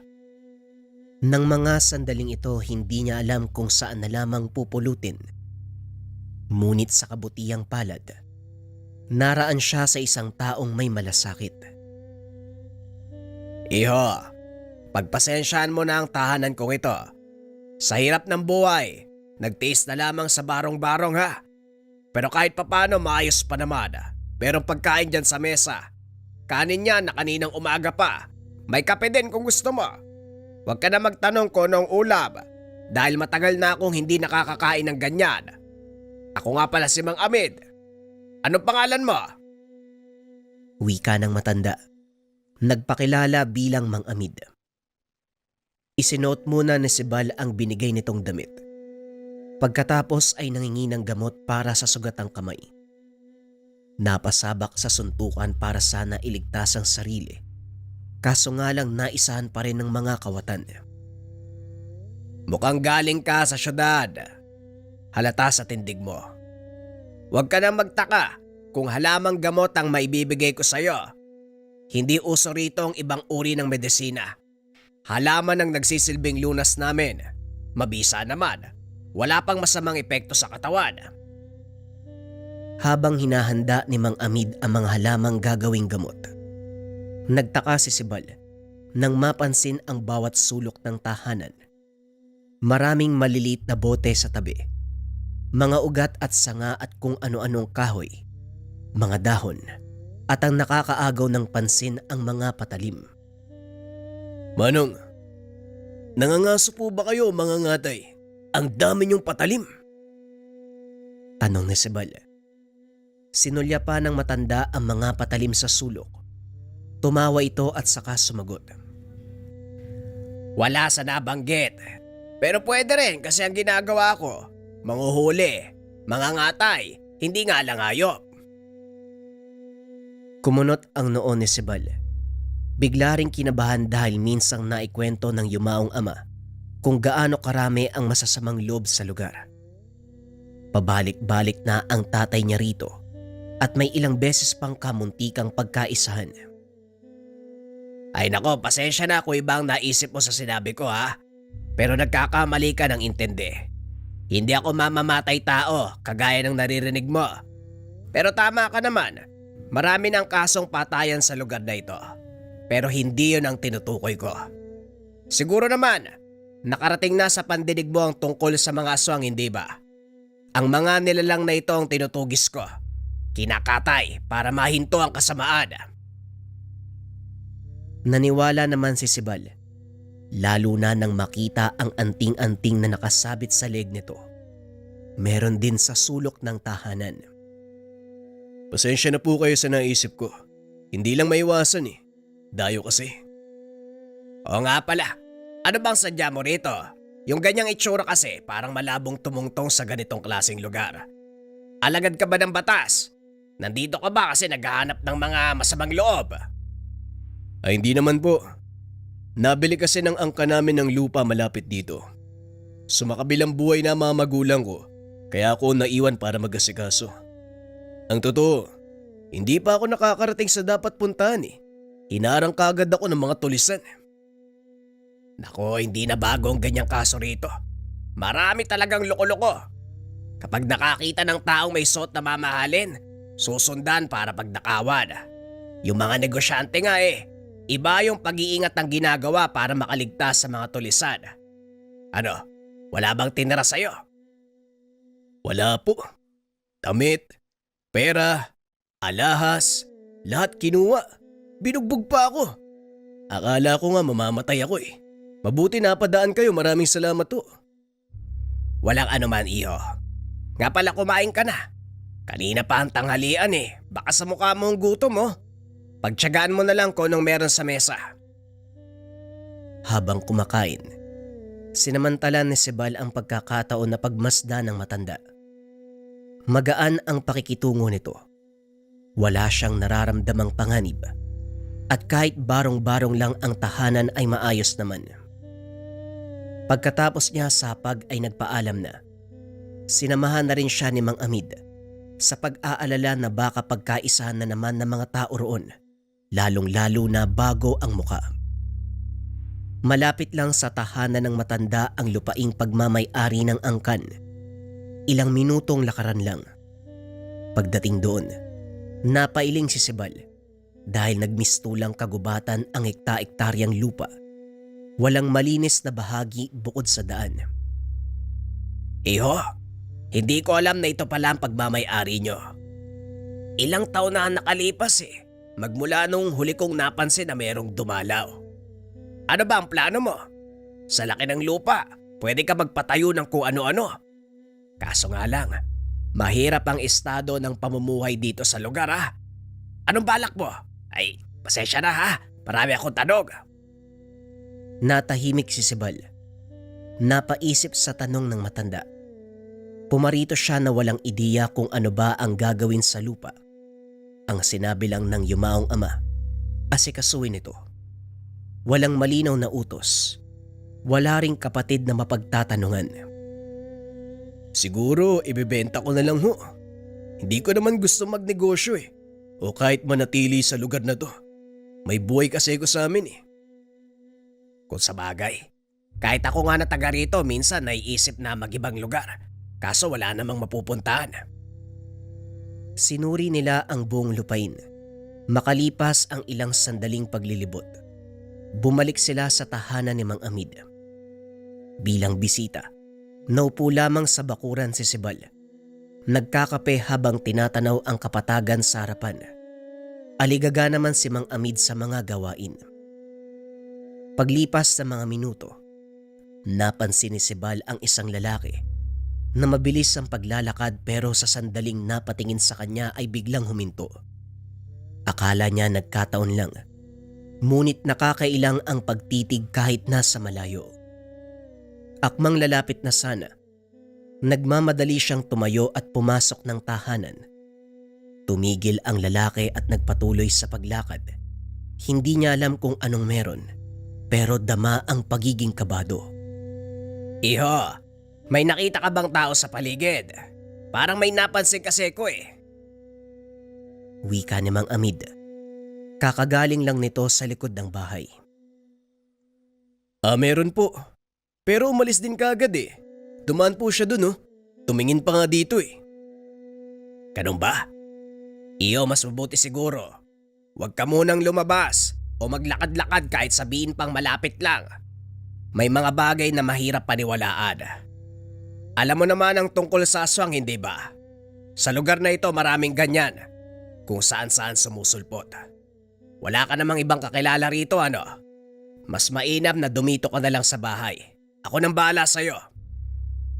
Kinakabahan si Sibal habang pinapakinggan ang sinasabi ni Mang Amid. Gaano po ba kalala yung sitwasyon dito kung aswang ang pag-uusapan? Nako, hindi na mabilang ang kaso ng pambibiktima. Iba't ibang lahi ang naglipa na. Iba't iba ang tawag ng sigmura. Merong kumakain ng lamang loob ng tao. Meron namang sayop. Minsan pa nga, nagkakasabay ng pagsalakay eh. Nako, iilan lamang ito sa nangyayari. Kung alam mo lang. Napabuntong hininga si Sibal. Palihim na nagdasal na sana'y walang masamang mangyari habang nasa lugar. Lalo na ang kaligtasan laban sa aswang. Pagsapit ng gabi na iwan si Sibal. Sumaglit sa tindahan si Mang Amid dahil nagkulang sa pangangailangan. Habang inaantay ang pagbalik ng matanda, napansin niya ang anino ng tao sa hindi kalayuan. Kahit madilim sa bahaging iyon, malinaw na merong nagtatago sa mayayabong na damo. Una niyang naisip, marahil aso o anumang hayop dahil gumagapang. Pero nang tumagal, meron ng kasamang matinding pag-alingasaw. Tumaas ang balahibo. Nagsara na lamang ng mga bintana at pintuan. Hindi rin maiwasang bumitbit ng patalim. Makalipas ang ilang sandali, hindi siya mapalagay dahil sa bubong ay merong kumakalampag. Nakatayo lamang habang tinitignan ang tagpi-tagping yerong nayuyupi. Hindi nagtagal, meron ng malakas na pag-angil. Pinagpawisan si Sibal. Nangangatog na rin ang mga tuhod habang pinapakinggan ang kababalagan. Ngunit nagulat na lang din nang biglang mawala. Hindi siya kaagad kumilos sa pag-aakalang nasa tabi lamang ang nilalang. Pero nang marinig ang boses ni Mang Amid, nabuhayan siya ng loob. Sibal, iyo, nandyan ka ba sa loob? Ayos ka lang ba? Malayo pa lang nakasigaw na ang matanda. Tinignan ng paligid habang papalapit ng tahanan. Dali-dali siyang pumasok at hinanap si Sibal. Diyos ko, ano nangyari? Meron bang dumating habang wala ako? Meron po. Akala ko nga makakapasok eh. Nakasampa sa bubong eh. Kamunti ka nang bumigay. Aswang po ba yun? Tama ka, iho. Wala namang ibang mambibiktima dito kung hindi mga aswang. Nakakainis. Talagang tsumitsyempo kung kailan wala ako. Pangalawa na yan, Sibal. Mag-ingat ka dahil ikaw ang pakay nila.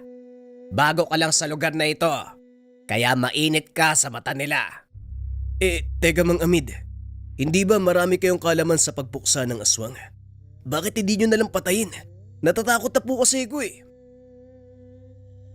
Napabuntong hininga si Mang Amid. Kumuha ng patalim at saka nagmamadaling lumabas. Nagbilin muna ng salita kay Sibal bago tuluyang umalis. Yan naman talaga ang gagawin ko eh. Maghintay ka dyan. Dadaling ko ang ulo ng aswang na yon. Baka pwede ko pang maabutan eh.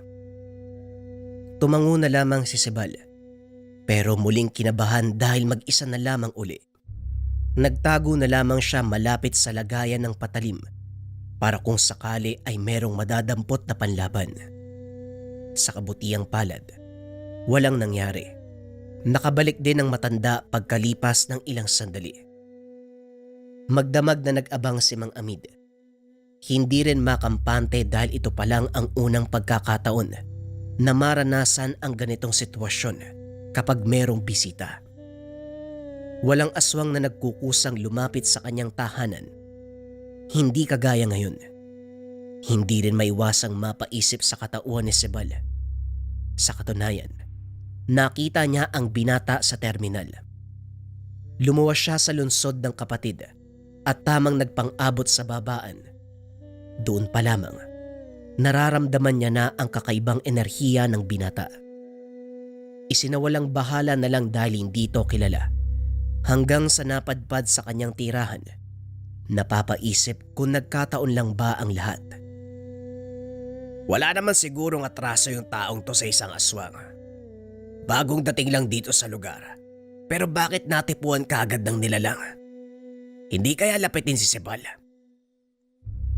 Kinabukasan, bumalik si Cebal sa lupain para matignan muli. Hindi niya kasama si Mang Amid dahil meron itong inaasikasong ibang bagay. Nanghiram na lamang siya ng patalim, pinabauna ng lana, ang bilin ng matanda. Kung kukulo ang likido, posibleng merong aswang sa paligid. Inabala ni Cebal ang sarili sa pagtatabas ng damo at pamumutol ng mga kahoy. Naisip na ring linisin para maging kaaya-ayang tignan kung sakaling makahanap ng bibili. Sa kalagitnaan ng gawain may lumitaw na lalaki. Nagtaka ang binata. Hindi napansin kung saan dumaan. Basta na lamang nakatayo sa kanyang likuran. Natumba pa pagkatapos mawala ng balanse sa gulat. Manong, magandang araw ho. Anong kailangan nyo? Tanong ni Cebal. Hindi magawang ituwid ang pananalita. Lalo na nang mapansing basa ang tela na pinagbalutan ng bigay na lana. Dito pa lamang may hinala na siya. Ngumiti lamang ang matanda sabay iwas ng tingin. Nagtungo ito sa kabilang dulo kung saan merong bato na pwedeng upuan. Tahimik niyang pinagmamasdan. May tatanong po ba kayo? Manong, naliligaw ka po ba? Pasensya na rin po kung di ko masasagot ng tanong nyo. Hindi ako taga rito eh. Wika ni Cebal. Sinusubukang pagaanin ang sitwasyon. Nakatingin lang ang lalaki. Walang balak na magsalita. Nailang siya. Hindi maintindihan ang biglaang pagbigat ng pakiramdam. Nang magkaroon ng pagkakataon, nilapitan niya ang mga gamit sa tabi. Napagtantong naubos na ang laman ng bote. Basang-basa ang balot. Napatitig siya sa lalaki. Kalaunan ay nagmamadaling tumakbo palayo. Sumusunod ito pero naglalakad lang. Kabadong-kabado ang binata. Malapit na siya sa tahanan ni Mang Amid pero nakasunod pa rin. Hingal na hingal si Cebal pagdating sa bakuran ng bahay. Laking gulat ng paglingon. Wala na ang lalaki. Sakto namang kakarating lang ni Mang Amid galing sa sariling lakad. Nang maramdaman nito ang takot ng binata, alam niya na ang nangyari. Sinundan ka? Ay sandali. Titignan ko baka nasa paligid pa. Huwag kang sumunod. Matapos magbitbit ng itak, dumiretso sa dinaanan si Cebal. Tinignang mabuti ang paligid. Kahit ang masukal na bahagi ay sinilip. Nakarating na lamang siya sa lupain ng binata pero walang naabutang aswang. Tumambay roon ng ilang sandali hanggang sa mapadaan ang kakilala. Paring Amid, magandang araw. Kanina ka pa ba riyan? Doon kasi nakasalubong ko yung lalaki na dating sinasabing aswang. Matagal ko na siyang hindi napansin dito sa lugar. Pero ngayon nagpakita uli. Hindi kaya naghahanap ng mabibiktima? Wika ni Mang Cardo. Lalaki, sino naman? Marami nang usap-usapan dito eh. Sino ba doon? Yung bang lalaki na bigla-bigla na lang lumalapit. Tapos dati, naglalako pa nga ng saging eh. Kahit ayaw bumili, inaalok. Iniiwan pa yung prutas. Hindi ako pwedeng magkamali. Siya talaga ang nakita ko, kahit umiwas pa ng tingin eh. Sa paglalarawan ni Mang Cardo, May ideya na si Mang Amid kung sino ang lalaking tinutukoy. Ito ang dating bali-balitang aswang na nangyayanggaw sa pamamagitan ng pag-alok ng pagkain. Hindi nahuli dahil nang magsimula ang usap-usapan sa lugar, kagad siyang lumisan. Naalala ko na. Aba talaga bumalik siya. Maraming taon na nakalipas nung huli siyang nakita sa lugar natin. Akala siguro wala nang makakaalala eh. Pa Ricardo, saan mo siya eksaktong nakasalubong? Baka maabutan ko pa. Sa palagay ko hindi mo na maaabutan. Pagtingin ko na wala ka agad eh. Napakabilis ng kilos. Pare mag-iingat ka. Manunugis ka pa naman. Baka ikaw ang unang punteryahin ng lalaking yon. Sabihan ko na nga rin ng iba para alam nila at makaiwas. Napabuntong hininga na lamang si Mang Amid. Sumabay na sa kaibigan sa pag-uwi. Habang nagpapalipas ng oras sa bakuran, hindi maiwasang mapaisip sa nilalang. Nabulabog din na magsalita si Sibal. Ang lalim po ng iniisip nyo ah. Pwede ba kayo maistorbo sandali? Magtatanong lang po sana kung saan pwedeng ibenta ang lupa. Ayoko na magtagal dito, Manong. Pakiramdam ko sa paglipas sa mga araw mas lalo ko nasa peligro eh. Nandito lang sana ako para asikasuhin ang lupay ng aking mga magulang. Pwede kitang matulungan. May kakilala ako naghahanap ng lupa nung nakaraang buwan. Baka hindi pa nabibili. Sibal, pasensya ka na kung ganito ang sitwasyon ah. May iba pala tayo. Huwag mong mamasamay ng tanong ko. Wala ka namang nakaalitang tawa no? Yung lalaki na biglang lumapit sa'yo. Hindi mo ba siya kilala? Hindi po eh. Nagulat na nga lang din ako nang makita siya nakatayo sa likod ko. At saka, wala naman po ako nakaalitang tao. Bakit po pala? Naisip ko lang na baka kilala mo yung lalaki. Pasensya ka na. Inakala ko kasi na sinusundan ka. Nagkataon na sabay talaga kayong dumating dito. Pero naging malinaw naman nung nakausap ko si Paring Cardo. Nakita niya yung lalaki at nakilala. Dati na yung nagpupunta dito eh. Huwag mong mamasamain ha. Sinabi ko lang ang nasa isip ko. O siya, magpahinga na tayo, gabi na. Bukas sasamahan kita sa kakilala ko. Baka sakaling mabili yung lupa mo. Makalipas lamang ang ilang oras mula sa pagkakahiga, nagising si Mang Amid nang maamoy ang samyo ng nilalang. Dali-dali siyang nagtungo sa kusina para kumuha ng itak. Binitbit ang bote ng lana at saka dahan-dahang lumabas. Nakita kagad ni Mang Amid ang aswang. Nakatingin sa bintana kung saan malapit na natutulog si Sibal. Nagkarga ng orasyon para malingat ang paningin ng nilalang. Pagkatapos ay dahan-dahang nilapitan. Walang pagdadalawang isip na tinaga. Umangil. Nagwala ang nilalang. Tumilapon din siya nang matamaan ng atake. Pagbangon ay muling sumalakay, ngunit mabilis na nakabawi ang halimaw. Naging mano-mano ang laban nang hindi mahagilap ni Mang Amid kung saan nahulog ang dalang itak. Nahirapan ng matanda sa pakikipaglaban. Malaki ang pangangatawan ng nilalang. Maliksi ang kilos. Kung saan siya iilag, palaging nasusundan ng kalmot. Ang ingay ng sagupaan ay gumising kay Sibal. Pagsilip sa bintana, kagad napasigaw nang makita ang nilalang. Naagaw ang atensyon ng nilalang. Siya naman ang pinagbalingan. Mabuti na lang madaling nakabangon si Mang Amid. Napigilan ang tangkang paglapit. Iho, iabot mo yung itak. Bilisan mo, kunin mo. Muling tumilapon si Mang Amid. Dali-dali ding bumangon para mapigilan ang atake ng nilalang. Buong lakas niyang inambahan at hindi pinakawalan kahit nahihirapan sa pangangalmot nito. Sibal, bilisan mo. Nandyan lang sa tabi ng lutuan na baka patalim. Bilisan mo, nasan ba itong batang to? Sa kabilang banda na blanko ang isipan ni Sibal. Hindi alam kung ano ang pinunta sa kusina. Tumitingin sa mga patalim pero hindi magawang dumampot. Ilang ulit nang tumawag si Mang Amid, ngunit nawawala siya sa sarili. Lumabas ang binata na walang bitbit. Akin na, Belen! Iho! Nasaan ang itak? Ang sabi ko, kumuha ka. Bakit wala kang dala? Dito na tuluyang nakawala ang nilalang. Tatakbo na sana ito papalayo sa lugar, ngunit nahawakan ni Mang Amid ang paa. Dito na bumalik sa ulirat ang binata. Kumuha ng bote ng lana at saka isinaboy sa nilalang. Nagwala ito. Umangil ng napakalakas. Ayun! Nandun yung itak! Bilisan mo si Bal! Ihagis mo sa akin! Wika ni Mang Amid.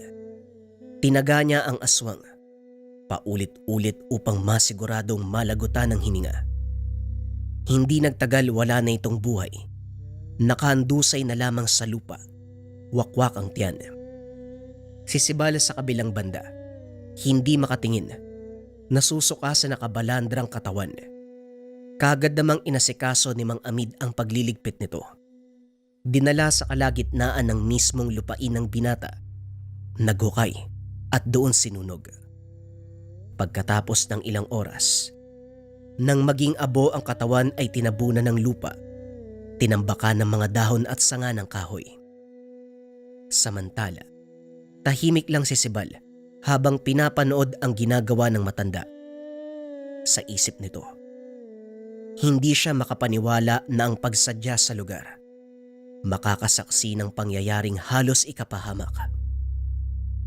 Hanggang sa mga sandaling ito, sariwang nakikita sa isipan ang buong kaganapan, lalong-lalo na ang muka at pag-angil ng aswang.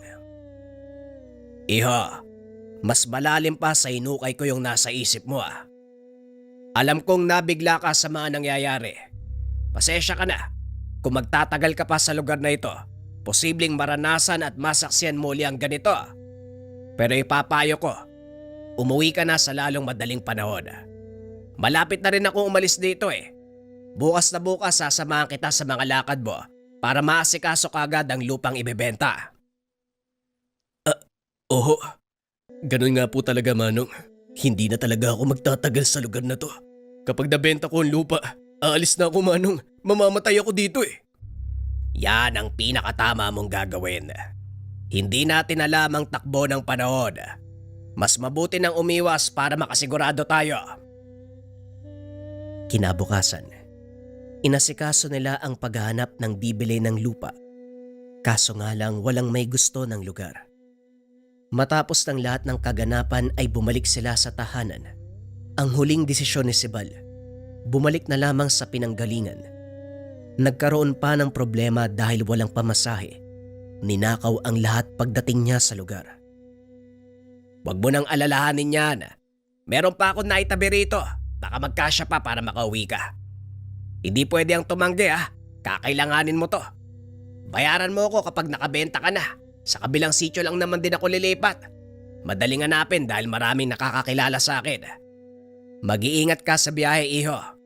Kung maaari, kalimutan na rin ang nasaksiyang kaganapan para mawala ang takot mo. Pasensya ka na talaga kung itong naabutan mo sa lugar At sigurado ako, mabebenta mo rin yung lupa mo pagdating ng panahon. Taon ang lumipas. Naibenta ni Amid ang lupa, pero hindi na siya muling bumalik sa lugar. Pinaasikaso na lamang sa ibang tao ang lahat ng kailangan. Hinanap niya si Mang Amid sa sinabing sityo. Maswerte ang binata. Mabilis niyang nakita kung nasaan ang matanda. Tinulungan niya ito sa panibagong buhay. Binigyan ng lupang matitirhan at maliit na negosyo. Malaki ang pagpapasalamat niya kay Mang Amid. Kung hindi dahil sa matandang ito, malamang patay na siya at nabiktima ng aswang.